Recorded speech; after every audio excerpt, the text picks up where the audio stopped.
అందరికీ నమస్కారం. Indian money Telugu ఛానల్కి మీ అందరికీ స్వాగతం సుస్వాగతం. నేను మీ కౌశిక్. ఈరోజు ఈ వీడియోలో మ్యూచువల్ ఫండ్ ఇన్వెస్ట్మెంట్ విషయంలో చాలామంది చేస్తున్న కొన్ని తప్పుల గురించి చెప్పబోతున్నా.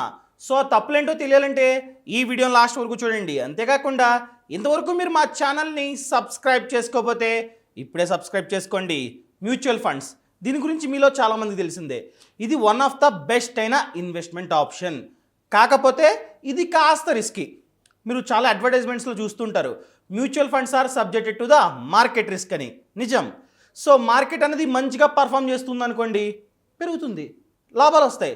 అదే మంచిగా పర్ఫామ్ చేయట్లేదు అనుకోండి, రెసిషన్ వచ్చిందనుకోండి, లేదా ఏదైనా జరిగిందనుకోండి, లైక్ కోవిడ్ లాంటి ఇంకొక వైరస్ ఏమైనా వచ్చినట్లయితే అలాంటప్పుడు డౌన్ అయింది మార్కెట్. సో మ్యూచువల్ ఫండ్స్లో కూడా చాలా నష్టాలు వచ్చే ఛాన్సెస్ అనేవి కాస్త ఎక్కువ ఉంటాయి అన్నమాట. సో ఈ మ్యూచువల్ ఫండ్ విషయంలో చాలామంది తప్పులు చేస్తున్నారు. అసలు మ్యూచువల్ ఫండ్ అనేది ఎలా వర్క్ అవుతుందండి? మనం ఒక ఏఎంసీ ద్వారా ఒక ఫండ్లో పెట్టుబడి పెడతాం. సో ఆ ఏఎంసీలో ఏంటంటే ఫండ్ మేనేజర్ ఉంటాడు. ఈ ఫండ్ మేనేజర్కి చాలా ఎక్స్పీరియన్స్ ఉంటుందన్నమాట. అతనికి మొత్తం తెలుసు ఎందులో పెట్టుబడి పెడితే లాభాలు వస్తాయో అందులో మాత్రమే పెట్టుబడి పెడుతూ ఉంటాడు. మనం మేబీ గ్రో యాప్ ద్వారానో లేదా పేటిఎం మనీ యాప్ ద్వారానో లేదా బయట ద్వారానో, అంటే బయట చాలా ఉంటాయన్నమాట, వాళ్ళతో మనం డైరెక్ట్గా ఇన్వెస్ట్ చేయొచ్చు. ఫర్ ఎగ్జాంపుల్ మనం లార్జ్ క్యాప్ ఫండ్ని సెలెక్ట్ చేసుకున్నట్లయితే ఆ ఫండ్ మేనేజర్ ఏం చేస్తారంటే మనలాగా ఎంతమంది అయితే ఇన్వెస్ట్ చేశారో ఆ డబ్బు మొత్తాన్ని లార్జ్ క్యాప్ స్టాక్స్లోనే ఎక్కువగా ఇన్వెస్ట్ చేస్తూ ఉంటాడు. ఈ రకంగా వర్క్ అవుతుంది. ఇన్ కేస్ ఆ స్టాక్స్ అనేవి బాగా లాభాలు ఇచ్చినాయి అనుకోండి, ఈ ఫండ్ యొక్క వాల్యూ కూడా పెరుగుతుంది. సో మనకి లాభాలు వచ్చే ఛాన్సెస్ అనేవి కాస్త ఎక్కువ ఉంటాయి అన్నమాట. ఈ రకంగా మ్యూచువల్ ఫండ్స్ అనేవి వర్క్ అవుతాయి. ఇన్ కేస్ మీకు మ్యూచువల్ ఫండ్స్ గురించి ఇన్ఫర్మేషన్ ఏం తెలియదు అనుకుంటే కింద డిస్క్రిప్షన్లో లింక్ ఇస్తా, తప్పకుండా చూడండి. ఇంకా డైరెక్ట్గా టాపిక్లోకి వెళ్ళిపోతాం. ఫస్ట్ మిస్టేక్ ఏంటంటే ఈ తప్పుని చాలామంది చేస్తున్నారు. మంచిగా జాబ్ తెచ్చుకుంటున్నారు, శాలరీ వస్తూ ఉంటుంది. శాలరీలో 30% 20% సేవ్ చేసుకొని ఆ సేవ్ చేసుకున్న డబ్బుని మ్యూచువల్ ఫండ్స్లో మంచిగా అందరూ ఇన్వెస్ట్ చేస్తున్నారు చాలామంది. గుడ్. కాకపోతే వాళ్ళు చెప్పారనో వీళ్ళు చెప్పారనో ఇష్టం వచ్చినట్టు వాళ్ళకి తెలియకపోయినా, ఎటువంటి ఇన్ఫర్మేషన్ తెలియకపోయినా కూడా ఏదో ఒక ఫండ్లో పెట్టుబడి పెడుతూ ఉన్నారు. ఫర్ ఎగ్జాంపుల్ వాళ్ళ ఫ్రెండ్ ఏం చెప్తారంటే నాకు 30% రిటర్న్ వచ్చిందిరా, 20% రిటర్న్ వచ్చిందిరా అని చెప్తూ ఉంటాడు. వీడేం చేస్తాడు, అడుగుతాడనమాట ఏ ఫండ్లో ఇన్వెస్ట్ చేస్తావు అని అడుగుతాడు. అతను చెప్తాడు యాక్సిస్ బ్లూ చిప్ ఫండ్లో ఇన్వెస్ట్ చేస్తా అని చెప్తారు. సో ఇతను ఏం చేస్తారు, ఇతనికి ఇన్ఫర్మేషన్ పెద్దగా తెలియదు అనమాట. అసలు యాక్సిస్ బ్లూ చిప్ ఫండ్ అంటే ఏంటో కూడా తెలియదు. సో డైరెక్ట్గా ఏ పేటిఎం మనీయో గ్రో యాప్ డౌన్లోడ్ చేసుకొని అందులో సెర్చ్ చేస్తారు యాక్సిస్ బ్లూ చిప్ ఫండ్ అని. వస్తుంది. వచ్చిన తర్వాత కూడా దానిలో మళ్ళీ సబ్ డివిజన్స్ ఉంటాయి, like direct, regular, etcetera etcetera. ఈ రకంగా సబ్ డివిజన్స్ ఉంటాయి. దానిలో ఏం క్లిక్ చేయాలో తెలియదు.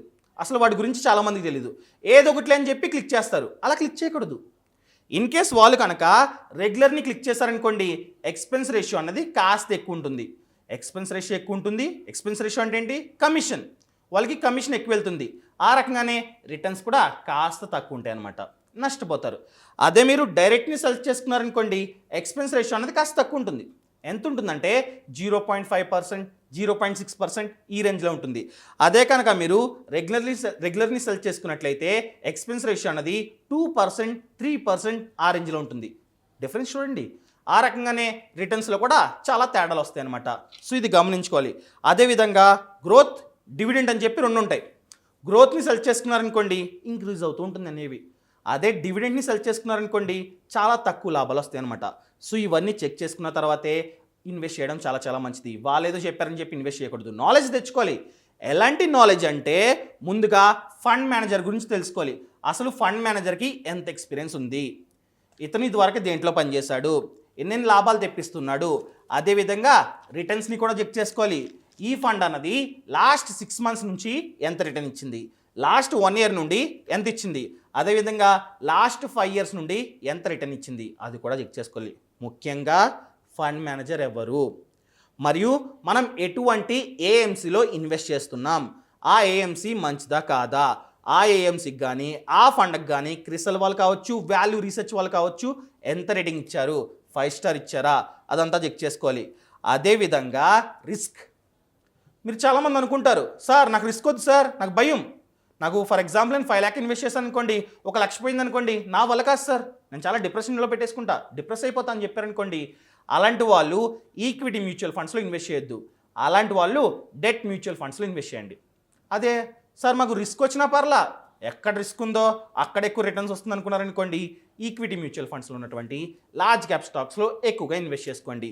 అదేవిధంగా మీరు పోర్ట్ఫోలియోని కూడా చెక్ చేసుకోవడం చాలా చాలా ముఖ్యం. ఫర్ ఎగ్జాంపుల్, మీరు లార్జ్ క్యాప్ ఫండ్లో ఇన్వెస్ట్ చేశారు. అలాంటప్పుడు ఆ ఫండ్ మేనేజర్ ఎటువంటి లార్జ్ క్యాప్ స్టాక్స్లో ఎక్కువగా ఇన్వెస్ట్ చేస్తున్నాడో కనుక్కోవాలన్నమాట. ఆ కంపెనీస్ కనుక ఫ్యూచర్ ఉంటే మాత్రమే ఆ ఫండ్ని సెలెక్ట్ చేసుకోండి. మీకు అర్థమవుతుంది. ఫర్ ఎగ్జాంపుల్, రిలయన్స్ ఇండస్ట్రీలో ఎక్కువగా ఇన్వెస్ట్ చేస్తున్నాడు అనుకోండి ఫండ్ మేనేజర్, అర్థమవుతుంది రిలయన్స్ ఇండస్ట్రీస్ మంచిగా గ్రో అవుతుంది, ఓకే. అదే హెచ్డిఎఫ్సి బ్యాంక్లో ఇన్వెస్ట్ చేస్తున్నాడు అనుకోండి, ఓకే. ఈ రకంగా మీరు కనుక్కోవాలన్నమాట. ఎలా తెలుసుకోవాలంటే మనం, ఫర్ ఎగ్జాంపుల్, మీరు కనుక యాక్సిస్ బ్లూ చిప్ ఫండ్లో కనుక ఇన్వెస్ట్ చేస్తున్నట్లయితే axis blue chip fund value research అని చెప్పి గూగుల్లో సెర్చ్ చేయండి. అలా సెర్చ్ చేసినట్లయితే ఒక వెబ్సైట్ ఓపెన్ అవుతుంది. ఆ వెబ్సైట్లో క్లియర్గా ఉంటుందన్నమాట ఆ ఫండ్ మేనేజర్ ఎటువంటి స్టాక్స్లో ఎక్కువగా ఇన్వెస్ట్ చేస్తున్నాడు, ఆ ఫండ్ని సెలెక్ట్ చేసుకున్నట్లయితే ఎటువంటి స్టాక్స్లో ఎక్కువగా ఇన్వెస్ట్ చేస్తున్నారో మొత్తం మీకు తెలుస్తుంది. సో ఈ ప్రకారంగా పోర్ట్ఫోలియోని కూడా చెక్ చేసుకోవడం చాలా చాలా ముఖ్యం. మీరు డైరెక్ట్గా ఇన్వెస్ట్ చేయొద్దు, వాళ్ళు చెప్పారు వీళ్ళు చెప్పారని. మీరు మొత్తం రీసెర్చ్ చేసిన తర్వాత, టెక్నికల్ అండ్ ఫండమెంటల్ అనాలిసిస్ చేసిన తర్వాత, ఇవన్నీ కనుక్కున్న తర్వాత మాత్రమే ఇన్వెస్ట్ చేయడం చాలా చాలా ముఖ్యం. అండ్ సెకండ్ తప్పు ఏంటంటే, చాలామంది మ్యూచువల్ ఫండ్స్లో మంచిగా ఇన్వెస్ట్మెంట్ చేస్తున్నారు, కాకపోతే వాళ్ళకి ఎటువంటి గోల్స్ లేవు, ఎటువంటి లక్ష్యాలు లేవు. గోల్ని పెట్టుకోండి, నా ఇంటి ముందు ఒక 5 ఇయర్స్లో కారు ఉండాలి. ఆ కారు ఉండాలంటే నేను ఇప్పటి నుండి మ్యూచువల్ ఫండ్స్లో పెట్టుబడి పెట్టడం స్టార్ట్ చేయాలన్న ఉద్దేశం మీకు ఉండాలి. అటువంటి గోల్స్ ఏం లేవనుకోండి, మీరేం చేస్తారు, మంచిగా 1 ఇయర్ ఇన్వెస్ట్ చేస్తారు. ఆ తర్వాత ఎందుకు ఇన్వెస్ట్ చేస్తున్నాం, ఎంజాయ్ చేద్దామని చెప్పి ఇన్వెస్ట్ చేసిన మొత్తం అమౌంట్ని విత్డ్రా చేసేస్తారనమాట. అలా చేయొద్దు. ఎప్పుడైతే మీరు మీ ఇన్వెస్ట్మెంట్ని మీ గోల్తో కనెక్ట్ చేసుకుంటారో అప్పుడు మాత్రమే మీరు లాంగ్ టర్మ్కి మంచిగా ఇన్వెస్ట్మెంట్ చేసుకోగలరు. మీకు ఆలోచన వస్తూ ఉంటుంది, ఇన్ కేస్ ఆ అమౌంట్ని విత్డ్రా చేయాలనుకుంటే విత్డ్రా చేయరు. ఎందుకంటే నేను కారు కొనుక్కోవాలనుకుంటున్నా, ఆ కారు కొనుక్కోవాలన్న ఉద్దేశంతో నేను ఇప్పుడు మ్యూచువల్ ఫండ్స్లో ఇన్వెస్ట్ చేస్తున్నా అన్న ఉద్దేశం మీకు ఉన్నట్లయితే ₹1 కూడా మీరు విత్డ్రా చేయరు. మీరు ఏం చేస్తారంటే అధికంగా ఇన్వెస్ట్ చేస్తారు. ఫర్ ఎగ్జాంపుల్, ఎస్ఐపి అనేది 5,000 పెట్టుకున్నారనుకోండి, మీరేం చేస్తారు, ఆ 5,000ని 6,000 10,000 కూడా చేసుకుంటూ ఉంటారు. ఎందుకంటే ఒక కారు కొనుక్కోవాలన్న ఉద్దేశం మీకు ఉంది కాబట్టి. ఈ రకంగా మీ యొక్క గోల్ని మీ యొక్క ఇన్వెస్ట్మెంట్తో లింకప్ చేసుకొని ఇన్వెస్ట్ చేయడం చాలా చాలా ముఖ్యం. అండ్ థర్డ్ మిస్టేక్ ఏంటంటే డైవర్సిఫికేషన్. చాలామంది డైవర్సిఫికేషన్ చేసుకోవడం లేదు, అది చాలా చాలా పెద్ద మిస్టేక్. ఫర్ ఎగ్జాంపుల్, ఒకళ్ళ దగ్గర 5 lakh క్యాష్ ఉందనుకోండి, ఆ 5 lakh అంతా తీసుకెళ్ళి ఒకే ఫండ్లో పెట్టుబడి పెడుతున్నారు. అలా పెట్టొద్దు. ఫ్యూచర్లో ఏదైనా తేడా వచ్చిందనుకోండి, ఆ ఫండ్ కనుక డౌన్ అయినట్లయితే మొత్తం నష్టపోతారు.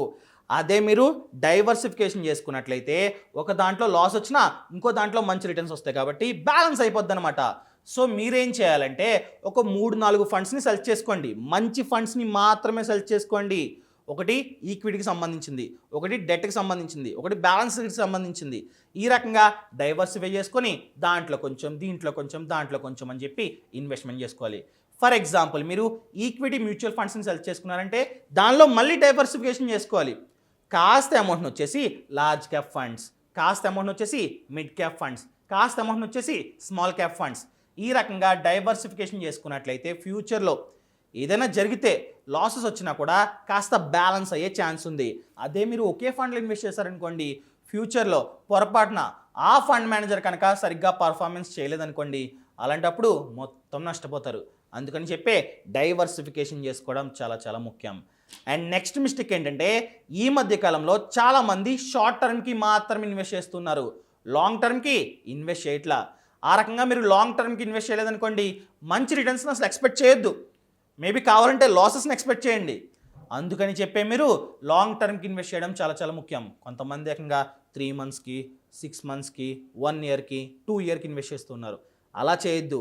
మినిమం 5 years, 10 years, 15 years ఆ రకంగా ఇన్వెస్ట్ చేసినట్లయితే మంచి రిటర్న్స్ వచ్చే ఛాన్సెస్ అనేవి చాలా ఎక్కువ ఉంటాయి, మర్చిపోద్దు. అండ్ లాస్ట్ విషయం చూసుకున్నట్లయితే కొన్నిసార్లు ఏంటంటే చాలామంది దగ్గర డబ్బు ఉంటుంది, 5 lakh, 10 lakh లేదా 2 lakh క్యాష్ ఉంటుంది. అలాంటప్పుడు వాళ్ళు దాచిపెట్టుకుంటారు. ఎప్పుడైతే మార్కెట్స్ అనేవి బాగా రైజ్ అయినాయో అప్పుడు న్యూస్లు చూస్తారనమాట, వార్తలు వింటూ ఉంటారు. వార్తలు ఏం చెప్తుంటారు, స్టాక్ మార్కెట్ అన్నది ఒక రేంజ్లో ఉంది, ఆల్ టైమ్ హై అయింది, ఇన్వెస్ట్ చేసుకొని డబ్బులు మంచి రిటర్న్స్ వచ్చినాయి. ఎవరైతే పెట్టుబడి పెట్టారో వాళ్ళకి ఆల్రెడీ 40% ప్రాఫిట్, 50% ప్రాఫిట్ వచ్చిందని చెప్పి చెప్తూ ఉంటారనమాట. సో చాలామంది ఏం చేస్తారు, వాళ్ళ బ్యాంక్ అకౌంట్లో 5 లక్షలు 10 లక్షలు ఉంటాయి. అప్పుడు అలాంటి సిచ్యువేషన్లో మ్యూచువల్ ఫండ్స్లో ఇన్వెస్ట్ చేస్తారు. చేయొద్దు. ఎందుకంటే న్యూస్లో చెప్తున్నారు ఆల్ టైమ్ హైలోకి వెళ్ళిందని చెప్పి. అలా ఆల్ టైమ్ హైలోకి వెళ్ళినట్లయితే నెక్స్ట్ ఖచ్చితంగా డౌన్ అవుతుంది. మీరు ఎప్పుడైనా స్టాక్ మార్కెట్ చూడండి, ఇలా ఉండదు, ఇలా ఇలా ఇలా ఇలా ఉంటుంది, కానీ లాంగ్ టర్మ్లో పెరుగుతుంది. ఎప్పుడైతే బాగా రైజ్ అయిందో వెంటనే తగ్గుద్ది, గ్యారంటీ అది. ఇన్ కేస్ ఆ రకంగా రైజ్ అయినప్పుడు మీరు ఇన్వెస్ట్ చేశారనుకోండి, తగ్గినట్లయితే లాసే కదా. ఫర్ ఎగ్జాంపుల్ నార్మల్గా ఎన్ఏవి అనగా నెట్ అసెట్ వాల్యూ అనేది 50 రూపీస్ ఉంటుంది. ఒక ఫండ్ అనుకుందాం, ఎగ్జాంపుల్ చెప్తున్నా. అది స్టాక్ మార్కెట్ రైజ్ అయినప్పుడు ఆ ఎన్ఏవి అనేది 100కి వెళ్ళిపోతుంది. మీరు ఇన్ కేస్ 100 ఉన్నప్పుడు ఇన్వెస్ట్ చేశారనుకోండి, 100 రూపాయలకి మీకు ఒక యూనిట్ మాత్రమే వస్తుంది. అది మళ్ళీ డౌన్ అవుద్ది, మళ్ళీ 50 రూపీస్కి పడిపోయింది అనుకోండి, లాసే కదా. ఎందుకంటే మీరు ఒక యూనిట్ని 100 రూపాయలకు కొన్నారు, మళ్ళీ తగ్గిందనుకోండి, నెక్స్ట్ మీకు ఒక యూనిట్ అనేది కేవలం 50 రూపాయలకు పడిపోయింది. సో మీకు లాస్. సో మీరు ఏం చేయాలంటే ఎప్పుడైతే స్టాక్ మార్కెట్స్ అనేవి బాగా డౌన్ అయినాయో అప్పుడు మాత్రం ఇన్వెస్ట్ చేయండి. అప్ అయినప్పుడు ఇన్వెస్ట్ చేయకూడదు, డౌన్ అయినప్పుడు ఇన్వెస్ట్ చేయాలి. ఎందుకంటే ఫర్ ఎగ్జాంపుల్ ఒక ఫండ్ యొక్క ఎన్ఏవి అనేది 50 రూపీస్ ఉందనుకోండి, మార్కెట్ బాగా డౌన్ అయిపోయింది అనుకోండి, 25 రూపీస్కి పడిపోతుంది. అదే 50 రూపీస్కి మీకు 2 యూనిట్స్ వస్తాయి. అదే మీరు నార్మల్గా ఉన్నప్పుడు కొంటే 50 రూపీస్కి ఒక యూనిట్ మాత్రమే కదా. డిఫరెన్స్ అర్థమైందా మీకు? ఎన్ఏవి అంటే ఫర్ ఎగ్జాంపుల్ షేర్స్లో షేర్ ప్రైస్ ఎంత అని చెప్తాం కదా, ఆ రకంగానే మ్యూచువల్ ఫండ్ యొక్క యూనిట్ని ఎన్ఏవితో పోలుస్తారు. ఫర్ ఎగ్జాంపుల్ మీ దగ్గర పేటిఎం మనీ కానీ గ్రో యాప్ కానీ ఉన్నట్లయితే ఓపెన్ చేయండి, అక్కడ చూపిస్తుంది ఎన్ఏవి ఇంత అని చెప్పి 50 రూపీస్ ఎన్ఏవి అని చూపిస్తుంది. అంటే 50 రూపీస్కి ఒక యూనిట్ వస్తుంది అనమాట. ఫర్ ఎగ్జాంపుల్ మీరు చాలా ఇన్వెస్ట్ చేశారనుకోండి, ఆ డబ్బుకి ఎన్నైతే యూనిట్స్ రావాలో అన్ని యూనిట్స్ మీ పోర్ట్ఫోలియోలో చూపిస్తుంది. అందుకని చెప్పే మార్కెట్స్ అనేవి ఎప్పుడు డౌన్ అవుతాయో అప్పుడు మాత్రమే లంసమ్గా అమౌంట్ని ఇన్వెస్ట్ చేయండి. హై అయినప్పుడు ఇన్వెస్ట్మెంట్ చేయొద్దు.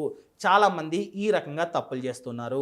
ఎవరెవరైతే లాక్డౌన్ సమయంలో మ్యూచువల్ ఫండ్స్లో ఇన్వెస్ట్ చేస్తారో వాళ్ళకి చాలా మంచి రిటర్న్స్ వచ్చినాయి. ఎందుకంటే ఈ లాక్డౌన్ టైంలో ఏంటంటే ఎన్ఏవి అనేది బాగా తగ్గింది, తర్వాత పెరిగింది, కాబట్టి మంచి లాభాలు వచ్చినాయి.